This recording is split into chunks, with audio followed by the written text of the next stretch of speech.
Hey, what's up? Matt B from Ashes to New is the band, and yeah, got the deluxe coming out on a few days, it seems. Beautiful, Matt. Thanks for joining us this morning. Yeah, thanks for having me. No worries, bro. So, From Ashes to New are releasing Blackout Deluxe on June the 7th, which is the original 12 songs from last year's album plus 6 bonus tracks, mate. So, you still get the same excitement releasing a deluxe album like this as what you did when the album first came out? Um, I think we've done some deluxes in the past, and I'm not sure that I've had the same excitement levels, but I would say for this one, yes, because there is a track that is not released yet, and it's something that our fans are probably not expecting. Yeah, very cool. And Blackout has been out since July the 28th last year, mate. So, did fans respond to the album the way you expected they would? I think it was above what I was expecting. Yeah. It's been phenomenal. Our ticket sales are at all time high. Merch, VIP, album, everything. I mean, we're cruising, man. Things are going good. And so in this modern age of music, bro, like things are a lot different to how they used to be, obviously. So how do you measure the success of an album in this modern age? Is it Spotify streams? Is it number? Like how do you do it? Yeah, I think it's overall streaming. Yeah. But I mean, some of that doesn't matter. I don't think because I think that you'll see like an artist or a band that streams really high, but then they don't have anyone at their shows. And Hmm. sometimes you can see the exact opposite where you're like, oh man, that band doesn't really stream. And you almost think that no one would go see them. And the next thing you know, their shows are sold out everywhere.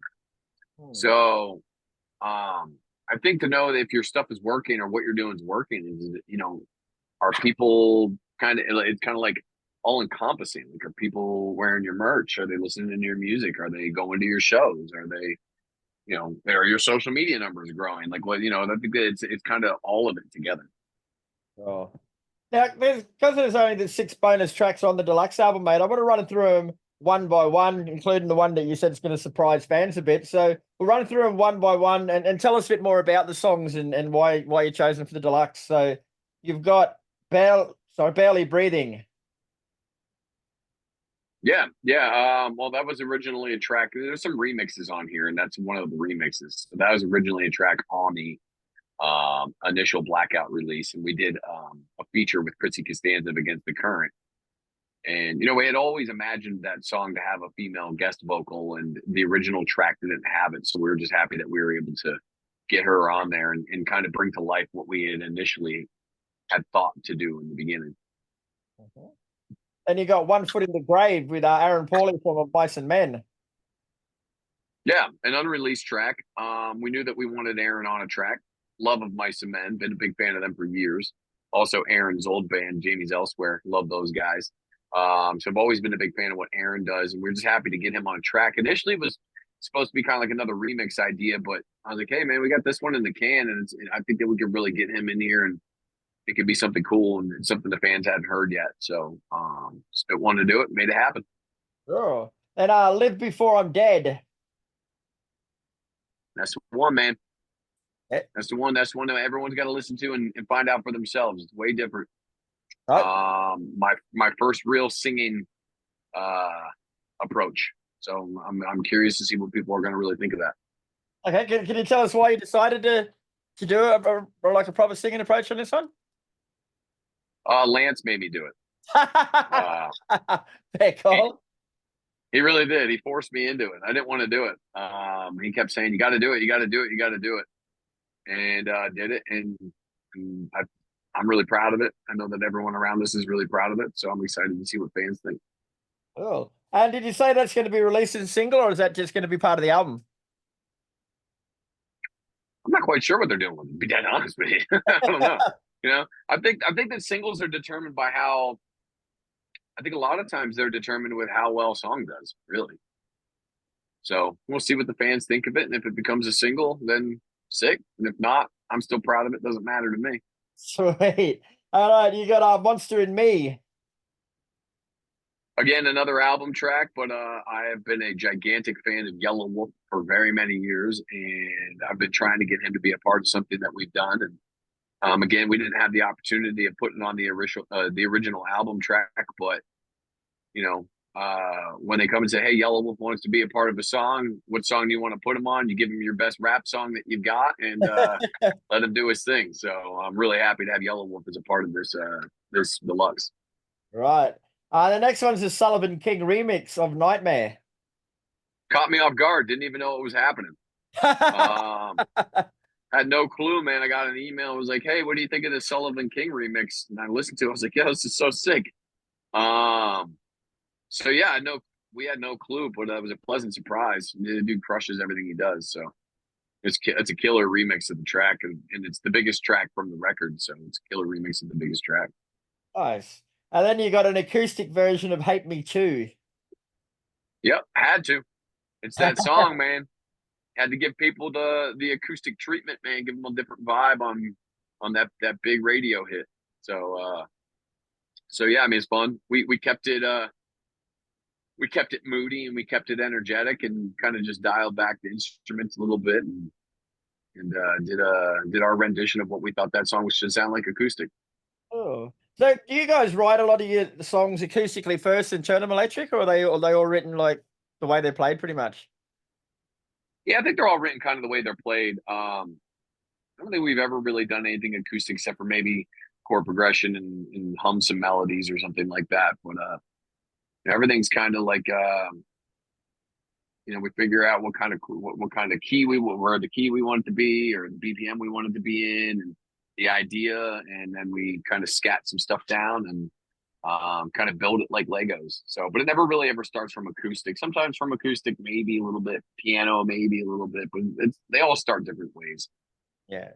Now you said like most of these songs that are coming up on the deluxe version were written before. Like, is that something you decide? Like, did you know? Firstly, did you know at the start you were going to be putting a deluxe album out, so that's why you put some of these tracks aside, or if not, how do you decide which ones are going to go on a deluxe version? Yeah, I mean, I think that there's always an assumption you're going to do a deluxe version. We've done it, like I said, a couple times now. But I mean, contractually, it's always like, oh, hey, you this many songs. This is how many songs that go on a record, and then this many songs are saved for B sides. Typically, with our contract, is 14 songs, and then 11 go on a record, and 3 songs are B sides. We couldn't choose what 11 to put on the initial record release, so we put 12, and then that left us with 2 songs. But typically, what you do is you kind of pick some of your like worst songs and like kind of let them sit back as B sides. But we strategically picked these ones because we thought that they were fresh, different vibes, something that might be able to rejuvenate. Kind of like when you're in the in between process, right? And it's kind of where we're at. Like we released the album last summer. We're coming up on this summer, and then we don't really have an idea as to when the next record comes out. So you want to breathe life back into your art to people who may not have heard it. And we thought that these songs would be a really good opportunity to do that. So we strategically sat on these songs and waited to see what we would do with them. Now, as a band, mate, like we were talking about the incredible success of Blackout. Like, as a band, when you come into the next like cycle to write an album, like how tempting is it to sort of rehash that formula with a a little twist because you know that worked last time? Well, I mean, I think that that's what a lot of really successful bands do. I mean, I could probably name 10, 2 off the top of my head from the era before me, and then my era would be like AC/DC and Disturbed. But I mean, I think that like a lot of bands do that where they write the same style of song, and it's because what the fans want. And that's also what they're good at. So I think that when you venture too far outside of that zone, fans start to get confused. They bought into your product for a specific reason. So when you start to change it on them, they're like, "What's going on?" They get confused. And I'm not saying that's all fans because some fans do like the variety and the change, but like, I think that subconsciously we fall in love with something because that's what it is. And then when you change it, it's a little weird. So we went through that. Like the first album did really well for us. And not that the second and third albums didn't do well, but we did change our sound a little bit. And it did leave our fans a little bit confused. And that's why Blackout was more of a return to our original sounds because we're like, okay, we're going to go back to what really kind of kicked this thing off and kind of chase that again. So I don't think that there's really any pressure to do it. I think that honestly, an evolution is great and you should always have an evolution to your sound, but you should never forget where you came from. Yeah, very well said. Now, I'm not sure if I got the dates right here or not, but you guys have just finished the Blackout Tour Part 2 or recent or just about to? I'm on it. You're still I'm in on the it, middle of it, baby. Here right? we Yeah. are. So, but once that's gone, you would have done a whole heap of touring, like a heap of it lately. So, do you just plan on doing more after that, or are you just going to take a bit of a rest? Oh, we're going back out this fall, man. We're going to be off for the summer. We got some festival dates this summer. We're going to hammer out, and then some writing and working on this record, the next record, which I have no idea when that's coming out, but we're working on it. And Oh, then and then we're gonna go back out in the end of August, and that's gonna run till who knows when at this point. But we've got one tour announced. We're working on putting some others together. I mean, we're workhorses, man. We tour. It's what we do. It's a love hate relationship. But you love the first few weeks. You're like, yeah, back out here doing this thing, and then it's kind of the same as like when you're at home. You're like, woo, I'm finally home, and then you're there for a while, and you're like, I need to tour. Then you get out on the road and you tour, and you're like, I need to go home. So it keeps life interesting, for sure. right. And has Australia been mentioned in the plans as yet? So it's not mentioned in any plans that we have set in stone, but I did have a call a few days ago with our team, and said that they were talking about trying to work some things out to get to Australia. So it's on my bucket list. It has been. Everyone asks, what country do you want to tour in? That's the one. I mean, all of them, but that's the one top of my list. Never been there and can't wait to be there. And I know that we will be eventually, just not sure when. Beautiful, mate. Well, thanks very much for your time today, Brad. The Blackout Deluxe is out June 7, which isn't far away now, and she's a cracker from what I've heard, mate. So best of luck with it, and I hope everyone enjoys your singing. Awesome, man. Hope so too. Appreciate it. All right, bro. We'll catch up, eh?